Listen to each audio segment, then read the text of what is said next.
بسم اللہ الرحمن الرحیم، السلام علیکم ورحمۃ اللہ وبرکاتہ۔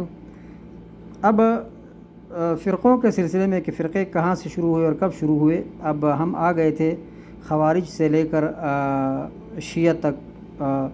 اب شیعہ ہم ایک طرف چھوڑتے ہیں، شیعوں میں پھر کئی فرقے بنے ہوئے ہیں، ہم سب فرقوں کا نام ضروری نہیں ہے کہ لے لیں، وہ تو ویسے ہی باطل ہے۔ اب اہل السنت والجماعہ جو صحیح گروہ تھا، جو سنت پر چلتے تھے، ان کے درمیان میں ایک فرقہ پیدا ہوا، اس کو کہتے تھے معتزلہ۔ المعتزلہ، یہاں پہ میں نے معتزلہ لکھا ہے، یعنی معتزلہ یعنی وہ اہل السنہ والجماعت سے ان کے جو عقائد تھے ان میں سے وہ الگ ہو گئے۔ جیسے کہنے لگے کہ جو کبیرہ گناہوں کا جو گناہ کر رہا ہے تو وہ جہنم میں ہمیشہ کے لیے جائے گا، یعنی نہیں نکلے گا۔ اس پر وہ اہل السنہ والجماعہ سے یہ الگ ہو گئے۔ اہل السنہ والجماعہ کا عقیدہ یہ تھا، صحابہ اور تابعین، تبع تابعین، ائمہ کرام، محدثین اور سب کا عقیدہ، کہ جو کبیرہ کا جو مرتکب ہے وہ جہنم میں اگر توبہ نہیں کیا جائے گا، لیکن پھر وہ اب نکلے گا اپنے سزا کاٹ کے۔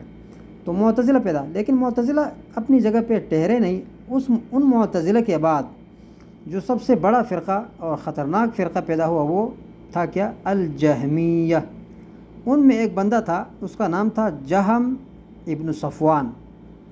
تو یہ فرقہ کس لیے پیدا ہوا؟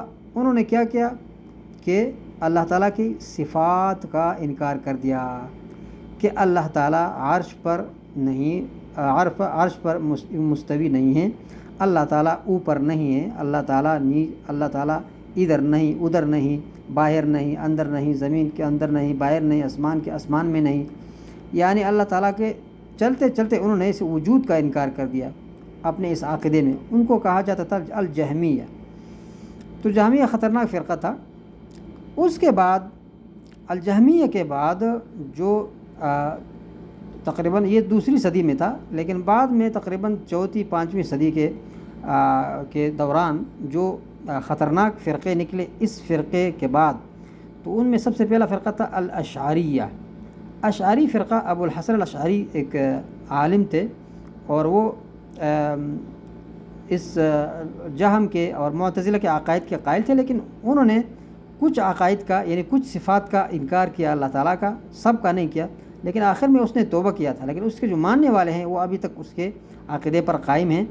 اسی طرح دوسرا فرقہ تھا الماتریدیہ، وہ بنایا جس نے ابو منصور ماتریدی۔ ان دونوں میں فرق کیا تھا؟ فرق یہ تھا کہ ابو الحسن الاشعری شافعی تھے، اور ابو منصور ماتریدی کیا تھے؟ حنفی تھے۔ تو ان میں بھی تھوڑا اختلاف تھا۔ ابو منصور ماتریدی نے کچھ صفات کا انکار کیا، کچھ کا نہیں کیا۔ کچھ صفات ایسے تھے وہ قائل تھے اور کچھ کا وہ قائل نہیں تھے، اس طرح۔ لیکن عقیدے میں زیادہ تر عموماً یہ ایک ہی تھے، بس یہ شافعی اور حنفی میں فرق تھا۔ اس کے بعد جو فرقے نکلے ہیں اس کے بعد پھر میں اس پہ بات کروں گا انشاءاللہ، لیکن فی الحال اسی پہ ہم اکتفا کریں گے۔ وما علینا الا البلاغ، صلی اللہم علی نبینا محمد وعلی آلہ وصحبہ وسلم۔